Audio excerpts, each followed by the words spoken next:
Assalamualaikum warahmatullahi wabarakatuh.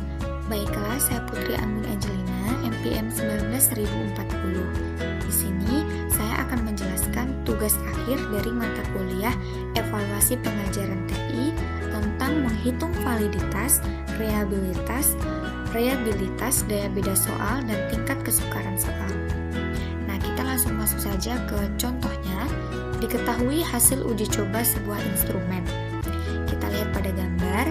Di sini ada uji coba instrumen, nama siswa dengan jumlah siswa 10 orang dan butir soal yang diujikan 10 soal dan ada skor total.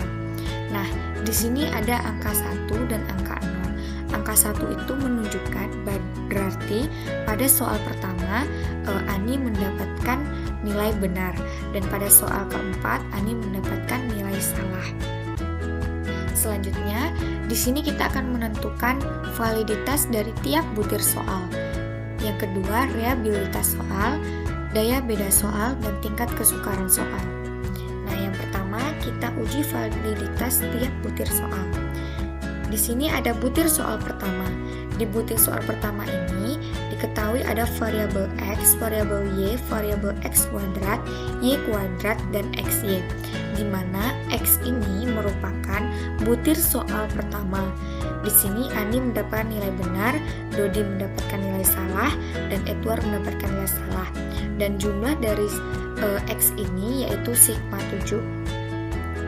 Nah, Y merupakan variabel dari jumlah benar pada nilai Ani dan Adi. Sedangkan X kuadrat merupakan variabel X dikali X. Dan Y kuadrat adalah Y dikali Y, di mana 8 dikali 8 adalah 64, begitu pula 10 dikali 10 yaitu 100. Nah, di sini ada variabel XY. Variabel XY merupakan 1 dikali 8, hasilnya 8, 1 dikali 10 hasilnya 10, dan 0 dikali 7 hasilnya 0.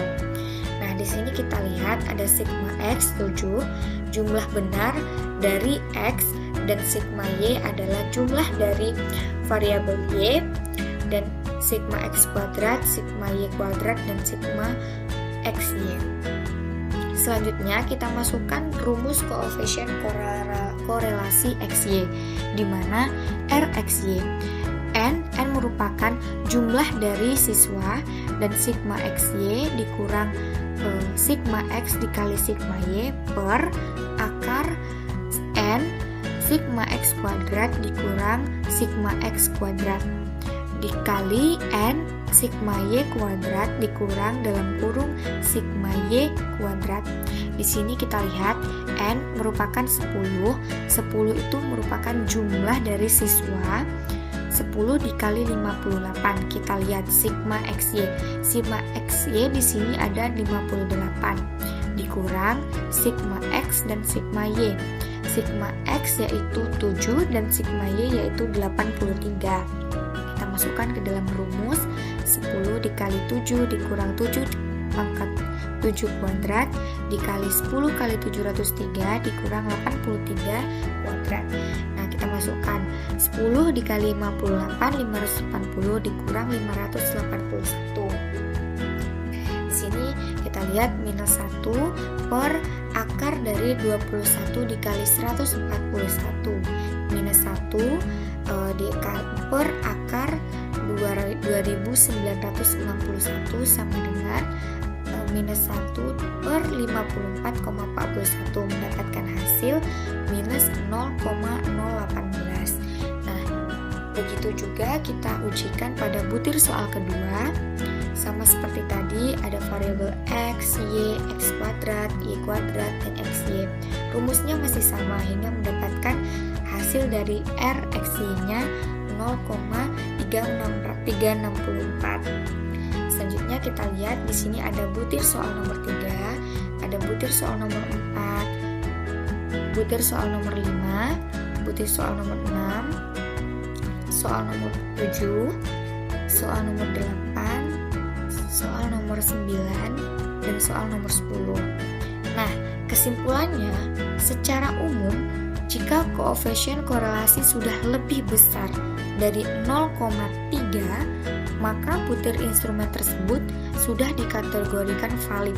Nah, kita lihat pada soal nomor 1. RxY-nya yaitu minus 0,018. Berarti 0,18 itu belum besar dari 0,3. Berarti kategorinya tidak valid. Kita lihat pada soal nomor 2, 0,364. 0,364 ini sudah besar dari 0,3. Berarti soal tersebut valid. Nah, kita lihat lagi pada 0,165. Belum besar dari 0,3, berarti tidak valid. Selanjutnya kita beralih ke tingkat kesukaran soal. Kita lihat ini tabel seperti soal yang pertama. Bedanya di sini ada nomor soal. Di soal nomor pertama ini tingkat kesukarannya itu ada 7 yang benar dan 3 yang salah. Pada soal nomor 2 ada 9 yang benar dan 1 yang salah. Nah, keterangannya menurut Suharsini Arikunto 0,0 sampai 0,30 berarti soal tersebut sukar. 0,31 sampai 0,70 soal tersebut sedang, dan 0,71 sampai 1,00 soal tersebut dikategorikan mudah. Kita lihat rumusnya B per JS. Kita lihat B itu adalah jumlah benar per JS itu adalah jumlah soal. Pada soal nomor 1 mempunyai tingkat kesukaran 7/10 sama dengan 0,70. Kita lihat tadi 0,70 itu berada pada kategori sedang. Berarti soal nomor 1 dikategorikan sedang. Soal nomor 2 0,90 lebih dari 0,70 berarti soal tersebut dikategorikan mudah. Soal nomor 3 dikategorikan mudah. Soal nomor 4 0,70 dikategorikan sedang. Soal nomor 5 sampai soal nomor 10 dikategorikan mudah. Selanjutnya kita lihat daya beda soal. Nah, ini contoh dari soal yang tadi. Kita lihat daya beda soal itu dikelompokkan menjadi kelompok atas dan kelompok bawah. Kita lihat kelompok atas, di mana didapat kelompok atas itu yang pertama yaitu ada Adi, Budi, Doni, Edward, dan Vina.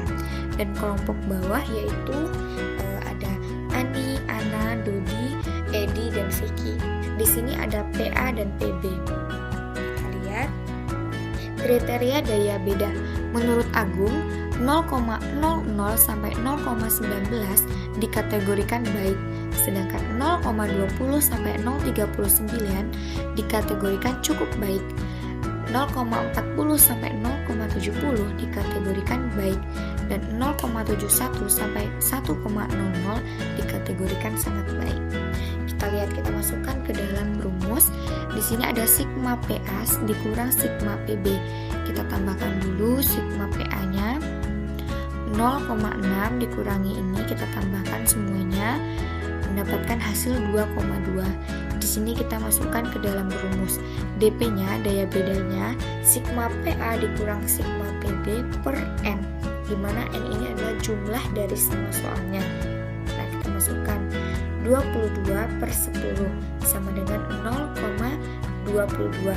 Nah, 0,022 ini masuk ke dalam kategori 0,20 sampai 0,39. Berarti soal tersebut daya bedanya cukup baik. Berdasarkan kriteria di atas, daya beda perangkat tes di atas dengan DP-nya 0,22 termasuk ke dalam kriteria cukup baik. Nah, selanjutnya kita masuk ke reabilitas soal. Di reabilitas soal ini kita lihat tabelnya ada variabel XT dan variabel XT kuadrat. Nah, variabel XT ini didapat dari pada siswa Ani dari soal nomor 1 sampai 10 menjawab 8 soal yang benar, dan 8 dikali 8 yaitu 64.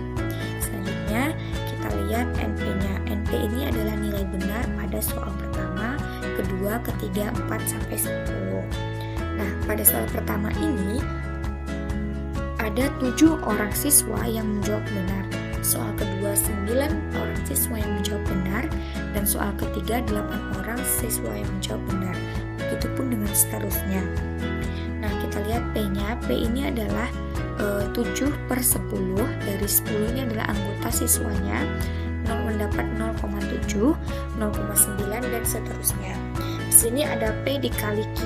P dikali Q 0,7 dikali 0,3 yaitu 0,21.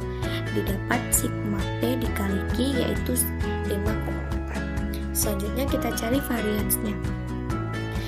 Rumus varians yaitu st kuadrat sama dengan sigma xt kuadrat dikurang buka kurung sigma xt tutup kurung kuadrat per n.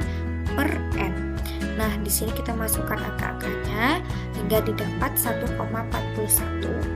Selanjutnya kita menggunakan rumus KR20 di mana kita dapat rumusnya R11 K per K dikurang 1 buka kurung st kuadrat dikurang sigma P kali Q per st kuadrat tutup kurung. Kita masukkan hingga mendapatkan nilai 0,046. Kita lihat R tabelnya besar dari 0,7 berarti reliable, dan R hitungnya yaitu 0,7 kecil dari 0,7 berarti kesimpulannya tidak reliable. Baiklah, hanya itu yang dapat saya sampaikan. Jika ada salah dan yang lainnya saya mohon maaf. Saya sudahi dengan Assalamualaikum warahmatullahi wabarakatuh. Terima kasih.